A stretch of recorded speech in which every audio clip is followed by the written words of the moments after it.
Last night, the NBA kicked off their 4th year of the play-in tournament as we know it. Day 1 featured the Western Conference teams, starting with the New Orleans Pelicans and the Los Angeles Lakers, the 7 and 8 seeds, with the winner drawing the Denver Nuggets in a 2-7 matchup in the NBA playoffs. The Pels would jump out to a first quarter lead 34-26, with the Lakers scoring just 5 points in the final 6 minutes of the first quarter. This one would have looked rough for the Lakers early on without D'Lo, who scored 13 points in that first frame. But in the second quarter, it was all LA. They would dominate 34-26, getting up by as much as 14 points with a minute 40 to go. Zion Williamson would go the full length of the court in just 4 seconds, laying the ball in to cut the lead to 10 points at half. This video is brought to you by Underdog Fantasy. If you haven't heard of it, it's an app that allows you to pick higher or lower on your favorite players from your favorite sports.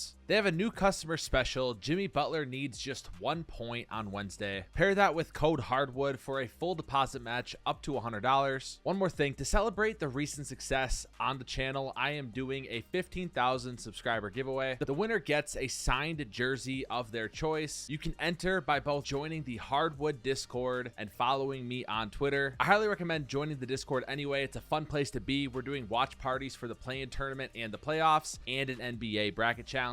The link is in the description to join. We'll see you over there. It looked like this could be a blowout halfway through the third quarter when the Lakers extended their lead to 18 points, but the Pels would keep on fighting. Trey Murphy hits this deep 3, cutting the lead to 8, and a Zion free throw would cut it to 7 going into the final quarter. After back-to-back buckets tying the game from Zion with 3:53 to go, Zion would again tie the game with 3:19 to go, and Darvin Ham would call a timeout. One thing the broadcast briefly pointed out before the commercial break was a noticeable grimace from Zion after that layup, but it was quickly cut to a commercial and we didn't really see what happened, plus it didn't look like much. But once we got back from the commercial break, they broke the news that Zion was headed to the locker room in frustration. An absolutely devastating blow for this New Orleans Pelicans team in crunch time. Zion would not return to the game. The team afterwards said it was left leg soreness, but Shams would say it was a left hamstring injury that they had no idea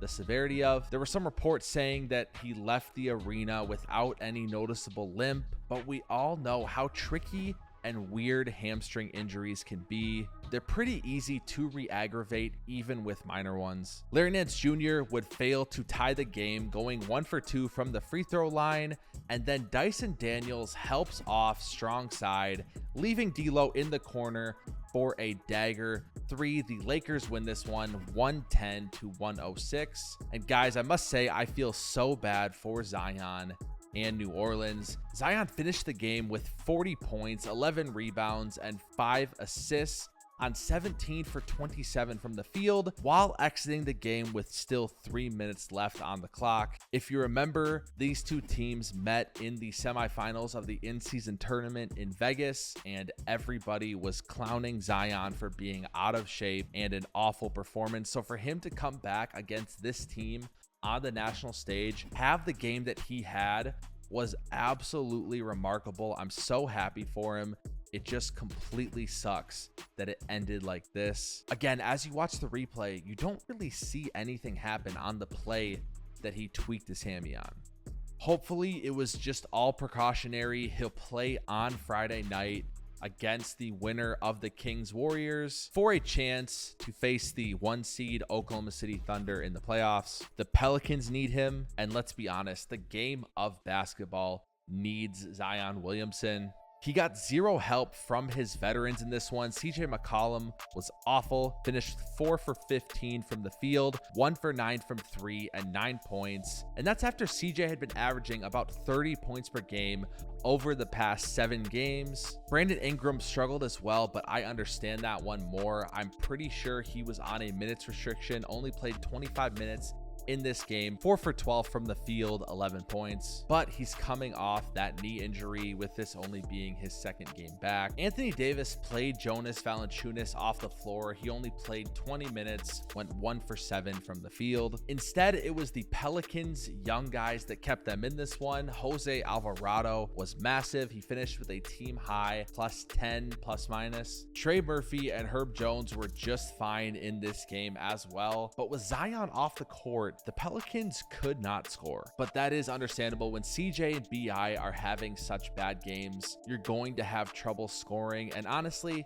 you're probably not going to win many games. I will say, I firmly believe that if Zion plays the rest of this game, the Pelicans win. On the Lakers side, LeBron played 41 minutes, was 6 for 20 from the field, had 23 points, 9 assists, and 9 rebounds. He struggled to score in the second half, but overall, it's incredible that we continue to see LeBron doing this at 39 years old. D'Angelo Russell is my MVP for the Lakers in this game. He had 21 points, 13 of those coming in the first quarter, 6 assists, and went 7 for 14 from the field, finishing with a team high +16 plus minus. I have to point this out, as always, the Lakers again doubled up the Pelicans on free throws, increasing that free throw differential that is by far the best in the NBA. By winning this game, the Lakers get the incredible reward of playing Nikola Jokic and the reigning champions, the Denver Nuggets, in the playoffs. If I'm a Nuggets fan, I'm happy with this result. I feel like the Lakers are not nearly as difficult of a matchup as the Pelicans are for Denver. However, this will be a rematch of last year's Western Conference Finals. We'll see if the Lakers can make this a series. Hopefully they can get a couple guys back. I know that Jared Vanderbilt's been out for about a month. He would be massive to have on Jamal Murray in this series. The Pelicans became just the second 7 seed ever to lose the 7 seed game in the NBA's 4-year history of the play-in tournament. But if you're a Pelicans fan, do not worry. There is some silver lining. The only other 7 seed to lose that first game was last year's Miami Heat. We all know what happened next. They beat the Bulls for the 8 seed, upset the Bucks, and waltzed their way to an NBA Finals appearance. So who knows, man? Maybe it's somehow a blessing in disguise. That brings us to our second game of the night, the 9-10 seed matchup in the West, the Sacramento Kings and the Golden State Warriors. This was just a 3-point game at halftime, but I will save you a detailed breakdown. The Kings blew out the Warriors in the second half, winning 118-94. This was an impressive win for Sacramento, a team that I felt like had kind of checked out the past couple weeks of the regular season, especially with missing someone as massive as Malik Monk. Plus, they get some revenge over Golden State, who upset them in a 3-6 matchup last year in 7 games on their home court. Keegan Murray was impressive in this game, had 32 points, went 8 for 13 from 3. Sabonis did what he always does, had 16, 12, and 7, and De'Aaron Fox had 24. With Huerter and Monk being injured, the Kings really don't have much depth. Trey Lyles and Davion Mitchell were the only double-digit minutes off the bench, and the Kings heavily relied on their starters to score the ball, with their bench only scoring 13 points overall. The Kings will now match up with the Pelicans on Friday for a chance to win and get in. Unfortunately for Sacramento, this does not seem to be a good matchup for them. They are 0-5 on the season versus the Pelicans. But on the bright side, if you're a Kings fan, Zion may not play. We don't know the status of his injury, and Brandon Ingram is clearly still trying to get back from that knee injury. He doesn't look right. Either way, the Pelicans will almost certainly not be at full strength. On the Warriors side, we very well could have seen the last of Steph, Klay, and Draymond playing together. Klay is an impending free agent, and if I were the GM of the Warriors, I know that's a big if, I'm blowing it all up. I'm sorry, I know you have an emotional attachment to Steph, to Klay, to everything they've done over the past decade, but sometimes the best move is to recognize when it's over and end it. You could argue they have a good young core in Kuminga, Podziemski, and TJD. Could you make an argument to keep Steph with that young core, trade away Draymond and Chris Paul, and let Klay walk in free agency? Absolutely you could, but I don't know, man. Sometimes you just gotta rip the band-aid off. Plus, selfishly, I would love to see Steph on a contender for the remaining few good years we have left. He's 36 years old, and we have no idea when the wheels are going to fall off. Maybe we'll find out there was some type of lingering injury from Steph, because his post All-Star break numbers just weren't very good this year. He averaged 23 points per game, shot 38% from three. But here's the problem that nobody wants to talk about. The West will be better next year than it was this year, which I know it's crazy to say, but think about it. Memphis will be at full strength with Ja Morant, Marcus Smart, Desmond Bane, Jaren Jackson Jr., with guys like Vince Williams and G.G. Jackson coming off the bench. Honestly, it wouldn't surprise me if they're a top 4 seed again next year. You have the Houston Rockets, who are only going to be getting better with that young core. And then if the rumors are true, it sounds like Danny Ainge is going to make a big splash this offseason for the Utah Jazz, using up that cap space and that plethora of draft picks that they have. The West is only getting tougher,